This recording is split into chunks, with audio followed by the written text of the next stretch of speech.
Hello नमस्कार। मैं कृष्णा कुमार आप सभी का कृष्णा इसमें स्वागत करता हूं। और आज का ये सेशन एंथ्रोपोलॉजी के उन तमाम हिंदी माध्यम के विद्यार्थियों के लिए है जिन्होंने निरंतर एंथ्रोपोलॉजी हिंदी माध्यम के संदर्भ में मुझसे रिक्वेस्ट किया है, राइट। तो आप सभी को ये मालूम होगा कि देश में मैं अकेला टीचर हूं जो एंथ्रोपोलॉजी हिंदी माध्यम एवं इंग्लिश माध्यम दोनों ही मीडियम में पढ़ाता हूं। और इसमें हिंदी माध्यम के छात्रों की जो क्वेरी है, और आप सभी जो हिंदी माध्यम के छात्र हैं जो कि एंथ्रोपोलॉजी विषय को हिंदी माध्यम में लेना चाहते हैं, तो ये सेशन आप ही लोगों के लिए है। हाँ, एक चीज़ मैं आप सभी को आश्वस्त कर दूं कि हिंदी माध्यम में एंथ्रोपोलॉजी में उसी तरह से बहुत बेहतर मार्क्स मिलते हैं जैसे कि इंग्लिश मीडियम में मिलता है, राइट। तो अगर आप हिंदी माध्यम से एंथ्रोपोलॉजी विषय की तैयारी कर रहे हैं तो आप पूरी तरह से कॉन्फिडेंट रहिए। ये माध्यम का मुद्दा नहीं है कि एंथ्रोपोलॉजी इंग्लिश माध्यम में बहुत बेहतर है। हिंदी माध्यम में भी जो भी विद्यार्थी जिन्होंने मुझसे पढ़ाई की है उन्हें जो मार्क्स मिली है वो कभी भी इंग्लिश मीडियम के विद्यार्थियों से कम मार्क्स नहीं मिली है। और कई विद्यार्थियों ने तो हिंदी माध्यम में सभी विषयों में सबसे बेहतर मार्क्स प्राप्त करने का काम किया है और क्वालिफाई किए हैं, राइट। तो अगर आपका हिंदी माध्यम है और एंथ्रोपोलॉजी हिंदी माध्यम से आप ये प्रयास करते हैं तैयारी करने का, तो देखिए तैयारी करने के संदर्भ में सबसे इम्पॉर्टेंट चीज़ है कि सबसे पहले आप अपने सिलेबस को समझें, राइट। क्योंकि सिलेबस जो है आपके लिए बहुत इम्पॉर्टेंट है। और सिलेबस को समझने के बाद आप प्रीवियस ईयर्स के क्वेश्चन को देखें। और जब आप क्वेश्चन को देखेंगे तो क्वेश्चन जो है इतने सिंपल लेकिन बहुत ही साइंटिफिक क्वेश्चन पूछे जाते हैं, है ना। जैसे आप देखोगे कि एक बार यूपीएससी ने क्वेश्चन एंथ्रोपोलॉजी के अंतर्गत पूछा, शॉर्ट नोट्स लिखने के लिए पूछा कि why do we situate anthropology in social sciences. Hindi में इसको आप इस तरह से समझ सकते हैं कि एंथ्रोपोलॉजी को सामाजिक विज्ञान के अंतर्गत क्यों रखते हैं, है ना। इसका मतलब है कि जब आप एंथ्रोपोलॉजी पढ़ते हैं तो एंथ्रोपोलॉजी वैश्विक रूप में क्या है, इसका नेचर क्या है, इसकी प्रकृति क्या है। ये क्वेश्चन जो मैंने अभी आपसे चर्चा किया, ये क्वेश्चन एंथ्रोपोलॉजी के प्रकृति से संबंधित है, एंथ्रोपोलॉजी के नेचर से संबंधित है। और मैंने इस टॉपिक को इसलिए लिया है क्योंकि कई ऐसे विद्यार्थी हैं जो सोशल साइंस से हैं, उनके अलग कन्फ्यूजन होते हैं। जो नेचुरल साइंस के हैं उनके अलग कन्फ्यूजन होते हैं। जो ह्यूमैनिटीज़ के हैं उनके अलग कन्फ्यूजन होते हैं। तो actually what is the nature of anthropology, यानी एंथ्रोपोलॉजी का नेचर क्या है, प्रकृति क्या है इसकी। एंथ्रोपोलॉजी क्या यह साइंस है, राइट। एक तो यहां पर ध्यान रखना है कि क्या एंथ्रोपोलॉजी एक साइंस है या एंथ्रोपोलॉजी एक सोशल साइंस है, राइट। और अगर इन दोनों प्रश्न का आंसर आप समझते हैं तो फिर क्या होगा कि आप समझ सकते हो कि एंथ्रोपोलॉजी है क्या, है ना। जैसे यहां मैं डिफिनीशन की बात नहीं कर रहा हूं कि व्हाट इज एंथ्रोपोलॉजी। यहां हम एंथ्रोपोलॉजी के नेचर की बात कर रहे हैं कि एक्चुअली ये साइंस है या सोशल साइंस है, राइट। कई विद्यार्थी ऐसे हैं जो सोशल साइंस के हैं और उनको कई तरह की कंफ्यूजन होते हैं कि एंथ्रोपोलॉजी अगर पढ़ना है तो हमें साइंस का ज्ञान होना चाहिए, और बेसिक रूप में साइंस में भी लाइफ साइंस का ज्ञान होना चाहिए। यूपीएससी प्रश्न पूछ रहा है कि एंथ्रोपोलॉजी को सोशल साइंस में क्यों रखते हैं, राइट? तो क्लियर कट कॉन्सेप्ट है कि anthropology is social science, right? लेकिन जब एंथ्रोपोलॉजी को अगर सिंपली डिफाइन करते हैं कि मानव विज्ञान क्या है, तो हम जब डिफाइन करते हैं तो हम कहते हैं कि ये समग्रता में मानव का अध्ययन है, राइट? समग्रता में मानव का अध्ययन है। और अगर समग्रता में मानव का अध्ययन है, यानी मैन का अध्ययन हम समग्रता में करते हैं, तो एंथ्रोपोलॉजी एकमात्र ऐसा विषय है जो मैन का टोटलिटी में स्टडी करता है। मैन का टोटलिटी में स्टडी करने का मतलब क्या है कि एंथ्रोपोलॉजी के अंतर्गत हम मैन के बायोलॉजिकल एस्पेक्ट का भी अध्ययन करते हैं, और मनुष्य के जो सामाजिक सांस्कृतिक एस्पेक्ट है, उस सामाजिक सांस्कृतिक एस्पेक्ट का भी हम अध्ययन एंथ्रोपोलॉजी के अंतर्गत करते हैं। और इसलिए एंथ्रोपोलॉजी की जो पढ़ाई होती है यूनिवर्सिटी में, उसके अंतर्गत कुछ विश्वविद्यालय एंथ्रोपोलॉजी में एमएससी की डिग्री देते हैं और कुछ विश्वविद्यालय एंथ्रोपोलॉजी में एमए की डिग्री देते हैं। तो कैसी हम इस बात को स्थापित कर सकते हैं कि एंथ्रोपोलॉजी जो है एक साइंस है, विज्ञान है, राइट? तो देखो, जब विज्ञान को आप समझने का प्रयास करते हो, यहाँ विज्ञान का संबंध मतलब मैं नेचुरल साइंस से बात करता हूँ।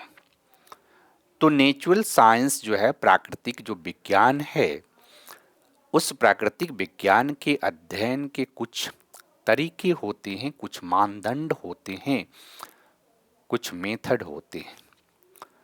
और जो विषय विज्ञान के अध्ययन की पद्धति को फॉलो करता है, उस विषय को प्राकृतिक विज्ञान या साइंस के अंतर्गत रखते हैं। एंथ्रोपोलॉजी जो है प्राकृतिक विज्ञान के अंतर्गत भी रखा जाता है और सोशल साइंस के अंतर्गत भी रखा जाता है। तो इसे विज्ञान के अंतर्गत इस कारण से रखते हैं क्योंकि यहाँ पर इसकी अध्ययन में वैज्ञानिक पद्धति का अनुसरण किया जाता है, राइट? अब देखो, वैज्ञानिक पद्धति जो है, इस वैज्ञानिक पद्धति के क्या महत्वपूर्ण पॉइंट हो सकते हैं जिसके माध्यम से आप समझें कि एंथ्रोपोलॉजी भी विज्ञान है। और एक बात तो तय है कि एंथ्रोपोलॉजी में जो मार्क्स आता है वो बिल्कुल साइंस के जैसा आता है, बहुत अच्छे मार्क्स मिलते हैं, राइट? तो बहुत अच्छे मार्क्स मिलने का कारण क्या है कि इसमें कहीं ना कहीं साइंस के पहलू हैं। ये साइंटिफिक मेथड को फॉलो करता है। कैसे फॉलो करता है कि देखो, साइंटिफिक मेथड का जो अप्रोच है उसमें ऑब्जेक्टिविटी होती है। ऑब्जेक्टिविटी का मतलब होता है वस्तुनिष्ठता, राइट? और अगर कोई विषय में वस्तुनिष्ठता है तो हम कहते हैं कि वह विषय जो है साइंस के करीब है। वस्तुनिष्ठता का मतलब क्या है? एब्सोल्यूट स्टडी, निरपेक्ष अध्ययन। निरपेक्ष अध्ययन का मतलब क्या है कि अगर किसी विषय वस्तु को हम पढ़ते हैं तो उसके जो कॉन्सेप्ट है उसमें कोई कंफ्यूजन नहीं रहेगा, उसको कहते हैं वस्तुनिष्ठता, राइट? और ये साइंस का कैरेक्टर है, प्रॉपर्टी है वस्तुनिष्ठता। एंथ्रोपोलॉजी में भी कई इसके जो विषय वस्तु हैं, खास करके लाइफ साइंस के जो विषय वस्तु लाइफ साइंस में पढ़ाई जाती है, उस तरह के विषय वस्तु एंथ्रोपोलॉजी में भी हैं जैसे कि आप देखोगे कि मनुष्य के जो उद्भव और उसके उद्विकास से संबंधित जो टॉपिक हैं, आपके सिलेबस में आप देखोगे कि टॉपिक नंबर 1.4, 1.5, 1.6, 1.7 और 9.1 से लेकर के 12 तक फर्स्ट पेपर का जो है, ये टोटल टॉपिक जो है इसका अध्ययन का अप्रोच ऑब्जेक्टिव अध्ययन है। इसमें ऑब्जेक्टिविटी है, इसका निरपेक्ष अध्ययन कर सकते हैं, इसका एब्सोल्यूट स्टडी कर सकते हैं। और इसलिए ये जो सेक्शन है इसको कहा जाता है कि ये एक तरह से विज्ञान के जैसा है, इसमें साइंटिफिक मेथड का इस्तेमाल करते हैं। दूसरा कि जो साइंस होती है उसमें हम क्या करते हैं कि कॉज इफेक्ट रिलेशन, है ना, ये बात ध्यान में रखना है कि अगर हिंदी में इसको आप देखोगे तो इसको हम कहते हैं कार्य कारण संबंध। और अगर कार्य कारण संबंध का इस्तेमाल जब हम करते हैं किसी विषय के अध्ययन में, तो अगर वह विषय कार्य कारण संबंधों पर आधारित है, पूरी तरह से उसको फॉलो कर रहा है, तो हम कहते हैं कि वह विषय विज्ञान है। देखो, कार्य कारण संबंध का मतलब क्या है कि अगर कोई भी चीजें, जैसे मनुष्य के उद्विकास की बात कर रहे हैं, तो साइंटिफिकली हम इस बात को बताने में सक्षम हैं कि मानव के उद्विकास के अंतर्गत कौन कौन सी इंपॉर्टेंट प्रक्रिया हुई और किस प्रक्रिया का क्या इफेक्ट हुआ। यानी कि ऑर्गेनिक इवोल्यूशन की प्रक्रिया के प्रतिफल के रूप में ह्यूमन का उद्विकास होता है। उसमें हम कार्य कारण संबंधों को पूरी तरह से स्पष्ट रूप से दिखा देते हैं। और इस कारण से क्या होता है कि एंथ्रोपोलॉजी को माना जाता है कि ये साइंस है। और यही एक वजह है जिसके कारण क्या होता है कि एंथ्रोपोलॉजी के अंतर्गत आपको मार्क्स बहुत बेहतर मिलते हैं, राइट। यानी जब कभी भी एंथ्रोपोलॉजी पढ़ो तो आप समझने का प्रयास करो कि कॉज इफेक्ट जो रिलेशनशिप है, उस कॉज इफेक्ट रिलेशनशिप को इसमें लागू किया जाता है और वो आपके प्रश्नों के उत्तर में भी दिखनी चाहिए, तभी जाकर के आपको बेहतर मार्क्स मिलते हैं। तीसरा इंपॉर्टेंट चीज कि अगर आप इसको विज्ञान के जैसा समझने का प्रयास करते हो, तो विज्ञान में क्या है कि यहाँ अध्ययन वैज्ञानिक अनुसंधान पर आधारित होती है। यानी साइंटिफिक रिसर्च यहाँ पर होती है। साइंटिफिक रिसर्च का मतलब होता है कि यहाँ पर या तो हम वैज्ञानिक सर्वेक्षण करते हैं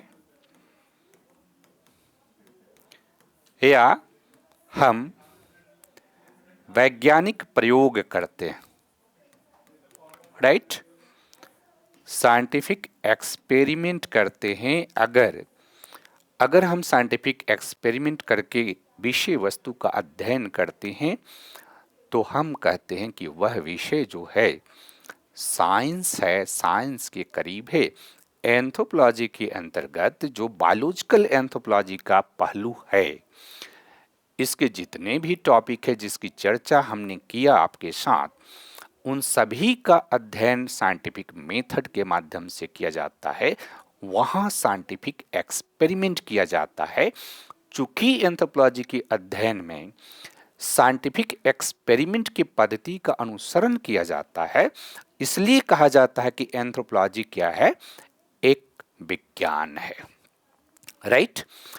और चौथा महत्वपूर्ण चीज यहाँ पर ध्यान रखना है कि एंथ्रोपोलॉजी के जो तथ्य हैं ये सार्वभौमिक होते हैं, यूनिवर्सल होते हैं।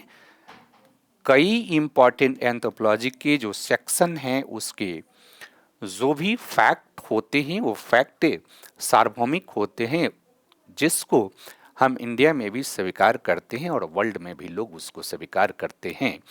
और इसलिए माना जाता है कि एंथ्रोपोलॉजी जो है एक तरह से विज्ञान है, राइट। तो एंथ्रोपोलॉजी साइंस है, विज्ञान है, इसकी प्रकृति विज्ञान के जैसा है, साइंस के जैसा है। एक तो हमने इस बात को देखा, और खास करके आप अगर टॉपिक नंबर 1.4, 1.5, 1.6 सिलेबस यूपीएससी की मैं बात कर रहा हूँ, 1.7 और 9.1 से 12 तक अगर आप देखें तो ये सभी टॉपिक जो है साइंटिफिक मेथड पर आधारित है। और चूंकि ये साइंटिफिक मेथड पर आधारित है, इसलिए एक बहुत ही फेमस एंथ्रोपोलॉजिस्ट रहे हैं जिनका नाम है रेडक्लिफ ब्राउन, राइट। ये रेडक्लिफ ब्राउन कहते हैं कि एंथ्रोपोलॉजी क्या है, साइंस है, राइट। यानी एंथ्रोपोलॉजी के संदर्भ में इनका जो कॉन्सेप्ट है ये कह रहे हैं कि ये विज्ञान है, क्योंकि एंथ्रोपोलॉजी जो है मनुष्य का नेचुरल हिस्ट्री है, और ये नेचुरल साइंस के करीब है, जहाँ पर मनुष्य की उद्विकास, मानव आनुवंशिकी और मानव के अध्ययन को हम टोटलिटी में साइंटिफिक मेथड के माध्यम से करने का प्रयास करते हैं। इसलिए एंथ्रोपोलॉजी क्या है, एक तरह से विज्ञान है।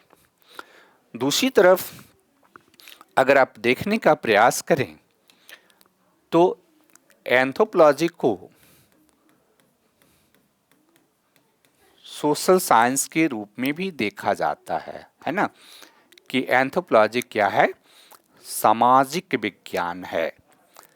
कैसी सामाजिक विज्ञान है, कैसे सोशल साइंस है, इस बात को आप इस तरह समझ सकते हैं कि एंथ्रोपोलॉजी के अंतर्गत कई ऐसी विषय वस्तु हैं जिसका अध्ययन जो है हम सब्जेक्टिव रूप में करते हैं। इसमें सब्जेक्टिविटी भी पाई जाती है।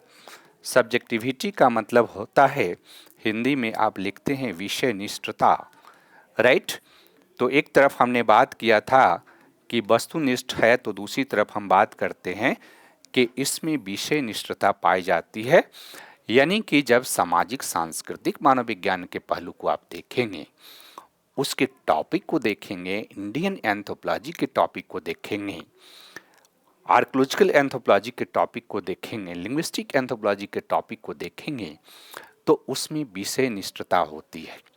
विषय निष्ठता का मतलब क्या होता है कि एक ही विषय वस्तु के संदर्भ में अलग अलग व्यूज होते हैं, और अलग अलग व्यूज होते हैं तो उसमें किसी एक पहलू के संदर्भ में हम ये नहीं कह सकते हैं कि यही 100% सत्य है। जबकि नेचुरल साइंस का कैरेक्टर क्या है कि उसमें जो भी चीज़ होता है वो 100% या तो सत्य होगा या रॉन्ग होगा। सोशल साइंस के अंतर्गत और खास करके एंथ्रोपोलॉजी की जो विषय वस्तु हैं, सामाजिक सांस्कृतिक मानव विज्ञान का जो विषय वस्तु 2.1 से 6 तक जाएंगे, फिर आप 7 पॉइंट का जो टॉपिक है जो कि लिंग्विस्टिक एंथ्रोपोलॉजी से संबंधित है, वहाँ से 8 रिसर्च मेथड तक फर्स्ट पेपर में चले जाइए, और फिर सेकेंड पेपर के जितने टॉपिक हैं वो सब में सब्जेक्टिविटी है, और इसलिए कहा जाता है कि एंथ्रोपोलॉजी एक तरह से सामाजिक विज्ञान है। दूसरा, सामाजिक विज्ञान का दूसरा महत्वपूर्ण विशेषता क्या होता है कि यहाँ सामाजिक सर्वेक्षण या सहभागी अवलोकन का इस्तेमाल किया जाता है, राइट। ये इसका मेथड है, सोशल साइंस का भी मेथड है, और एंथ्रोपोलॉजी के जो सामाजिक सांस्कृतिक मानव विज्ञान के पहलू हैं उसके अध्ययन में भी हम इस मेथड का अनुसरण करते हैं। और चूंकि सहभागी अवलोकन जब मानव शास्त्री करते हैं तो अपने दृष्टिकोण के अनुरूप किसी भी सामाजिक सांस्कृतिक जो तथ्य है उसका विश्लेषण करते हैं, उसका इंटरप्रिटेशन करते हैं। और इसलिए उसमें क्या दिखाई देता है कि उसमें कई तरह के मतांतर भी दिखाई देते हैं। थर्ड थर्ड इंपॉर्टेंट चीज यहां पर ध्यान में रखिएगा कि एंथ्रोपोलॉजी के जो तथ्य हैं, और खास करके हम तथ्य की बात कर रहे हैं सामाजिक सांस्कृतिक मानव विज्ञान का, तो इसके तथ्य सार्वभौमिक नहीं होते हैं। राइट, ये सार्वभौमिक नहीं होते हैं सामाजिक सांस्कृतिक मानव विज्ञान के तथ्य। यानी आप परिवार के संदर्भ में, विवाह के संदर्भ में, नातेदारी के संदर्भ में, अर्थव्यवस्था के संदर्भ में, धर्म प्रथा परंपरा के संदर्भ में कोई एक दृष्टिकोण आप नहीं फॉलो कर सकते हैं, या एक ही दृष्टिकोण 100% ट्रूथ है उसको पूरी वर्ल्ड के लोग माने, ऐसा नहीं होता है। और ऐसा नहीं होता है तो चूंकि एंथ्रोपोलॉजी इसको फॉलो करता है, इसलिए कुछ मानव शास्त्रियों ने कहा, जिसमें एक बहुत ही महत्वपूर्ण है जिनका नाम है रॉबर्ट रेडफील्ड। ये कहते हैं कि एंथ्रोपोलॉजी क्या है कि एक सामाजिक विज्ञान है, एक सोशल साइंस है, और इसलिए इसको सामाजिक विज्ञान के अंतर्गत रखा जाए। लेकिन एक चीज और ध्यान में रखना है कि एक और महत्वपूर्ण मानव शास्त्री हैं जिनका नाम है ब्रानिस्लाव मेलिनोवस्की।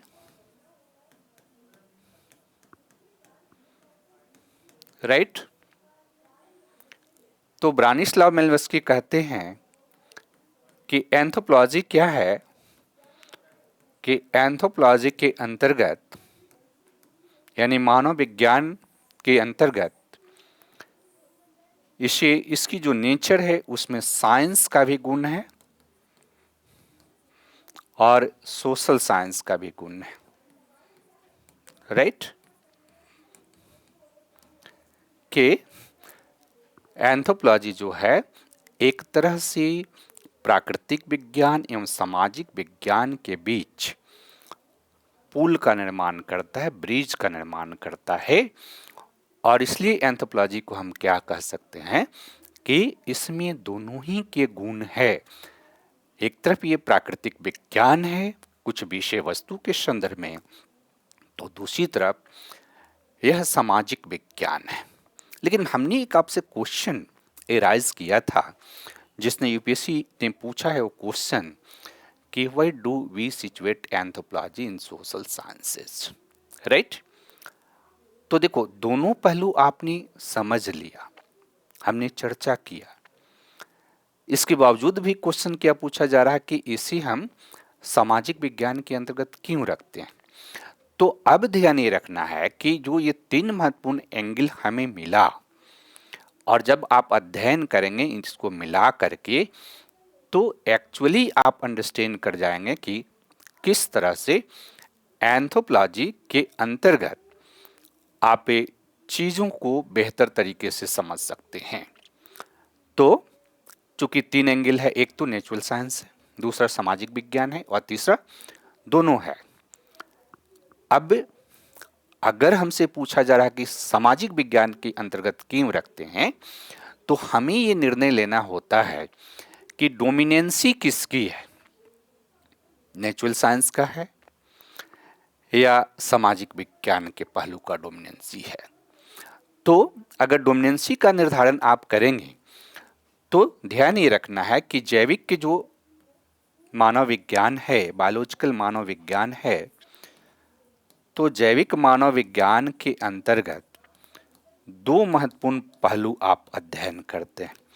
एक तो मानव उद्विकास है ना, और दूसरा मानव विभिन्नता। सिंपल अगर पूछा जाए तो दो चीज आप पढ़ते हैं। लेकिन ये दोनों पहलू जो है इसका अध्ययन एंथ्रोपोलॉजी के अंतर्गत हम जैव सांस्कृतिक दृष्टिकोण से करते हैं, राइट। यहाँ बायोकल्चरल अप्रोच को फॉलो करते हैं, और जैसे ही आप बायोकल्चरल अप्रोच को फॉलो करते हैं, इसका मतलब क्या है कि एक तरह से आप में सब्जेक्टिविटी आ जाएगी, क्योंकि मानव के उद्विकास के अध्ययन में भी हम सांस्कृतिक फैक्टर का भी मूल्यांकन करते हैं, जैविक फैक्टर का भी मूल्यांकन करते हैं। और जब सांस्कृतिक फैक्टर का मूल्यांकन की बात करते हैं तो सांस्कृतिक फैक्टर क्या होता है? सांस्कृतिक फैक्टर एक तरह से सब्जेक्टिव होता है, और इसलिए जो बायोलॉजिकल पार्ट भी आप पढ़ेंगे उसमें भी जो सोशल साइंस के जो मेथड हैं वो अप्लाई होता है। और इसीलिए यूपीएससी ने ये प्रश्न पूछा कि why do we situate anthropology in social sciences. तो दरअसल एंथ्रोपोलॉजी जो है ये सोशल साइंस ही है, और चूंकि ये सोशल साइंस है तो जो भी विद्यार्थी, चाहे वो हिंदी माध्यम के हों चाहे इंग्लिश मीडियम के हों, अगर एंथ्रोपोलॉजी को चूज करना चाहते हैं तो सोशल साइंस के जितने भी विषय हैं, आपके पास जितने भी ऑप्शन हैं, उस ऑप्शन में सबसे बेहतर जो होता है वो एंथ्रोपोलॉजी होता है। और इसीलिए हम कहते हैं कि एंथ्रोपोलॉजी को हम सामाजिक विज्ञान के अंतर्गत रख सकते हैं, राइट। तो इस तरह से आप चीज़ों को समझ सकते हैं, और अगर इस कॉन्सेप्ट को अगर आप समझ गए तो आगे पढ़ने में इस कॉन्सेप्ट को अप्लाई करना है। और इसलिए कहा जाता है कि anthropology is both natural science and social science. धन्यवाद।